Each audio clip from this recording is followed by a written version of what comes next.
This morning you repeatedly said children's champion. Yes. Explain that.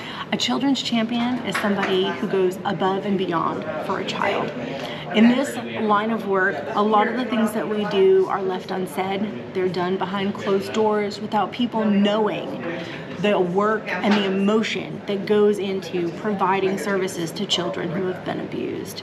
So I thought that it was vitally important to recognize a handful of individuals who have had a long history of handling child abuse cases, child trauma, and the reality is that these individuals are unsung heroes. They are the adults that are put in place to fill the gaps for these children, and that makes them children's champions. You also had a memorial award for Connie Goslin.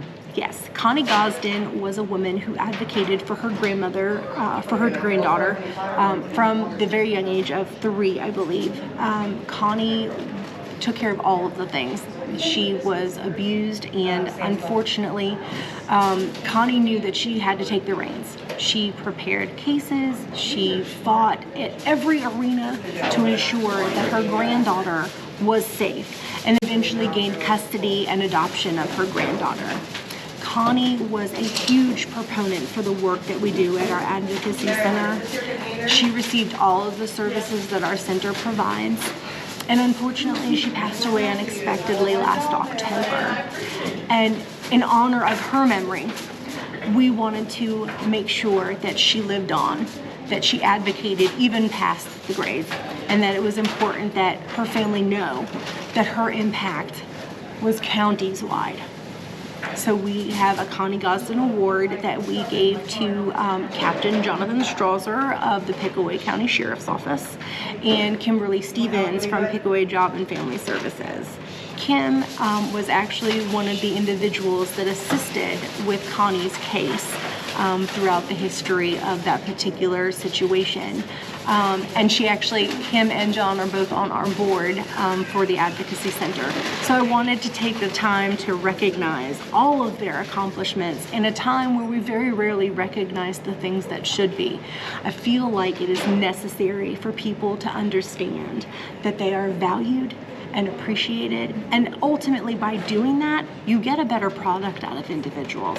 And who wouldn't want for children to encounter the best version of somebody that they have to deal with? You mentioned that you cover 6 counties.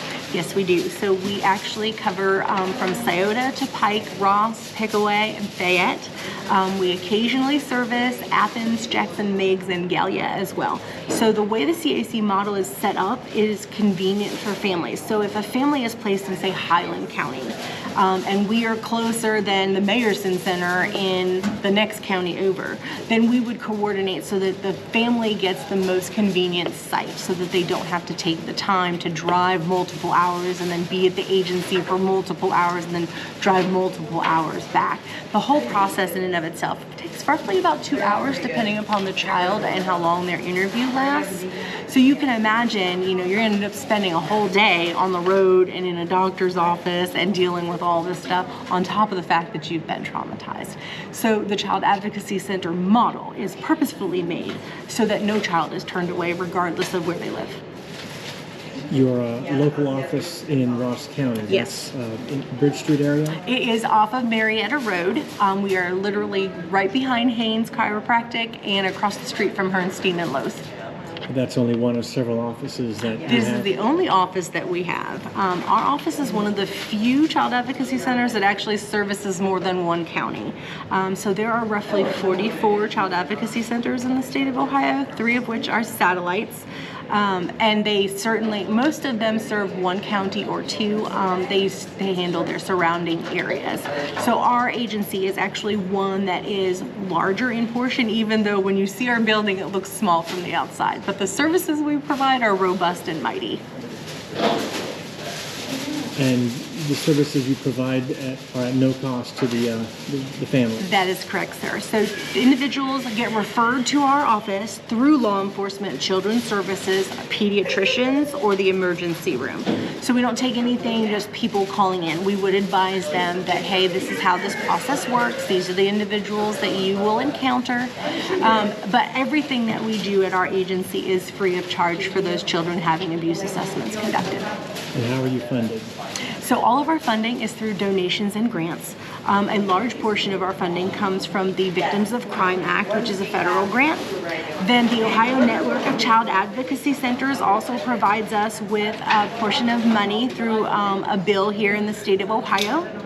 And then in addition to that, our local commissioners, Ross County commissioners, the Pike County commissioners, Pickaway commissioners, they all provide us with a portion of funding as well.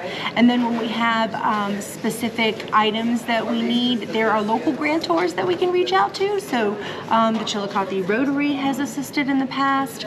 United Way is a huge funder for our abuse assessments as well. So it's really good to know that these charitable places are available to us to provide us with the ability to make sure that we don't charge families for these services. And are you your nonprofit?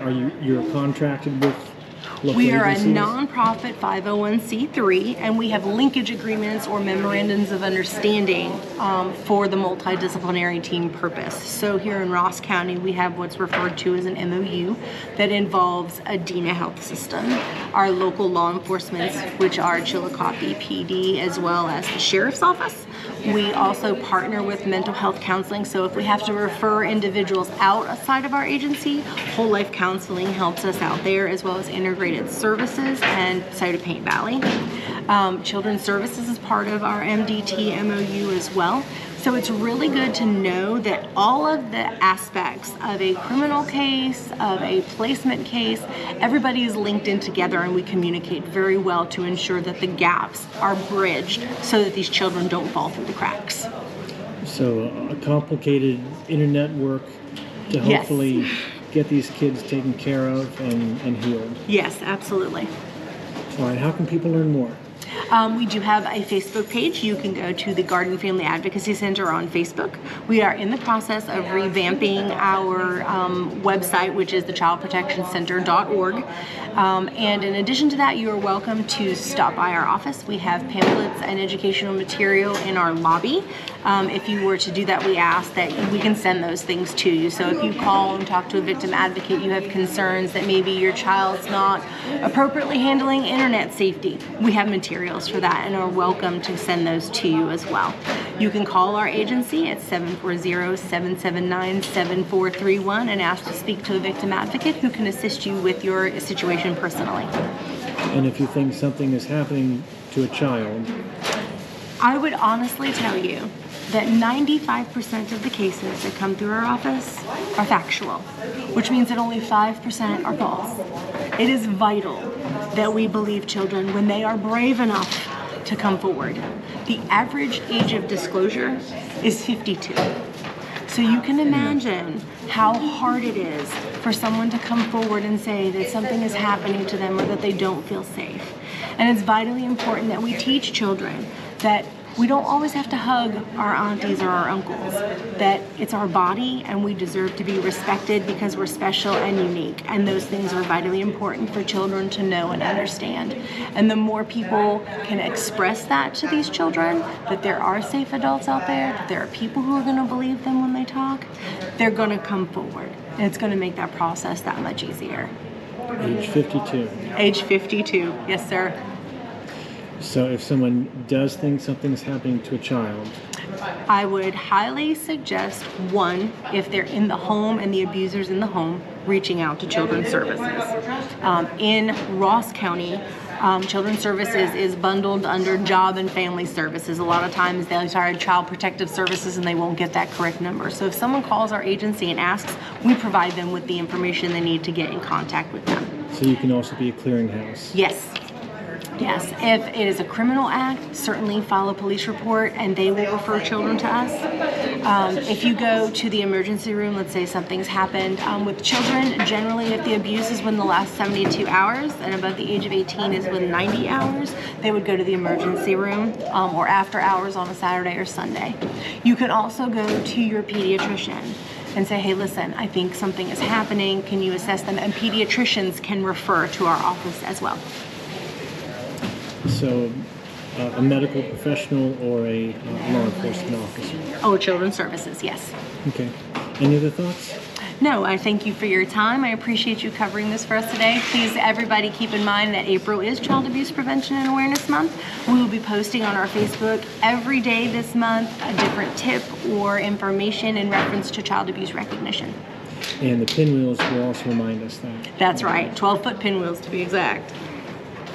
All right. Thank you very much. Thank you, sir.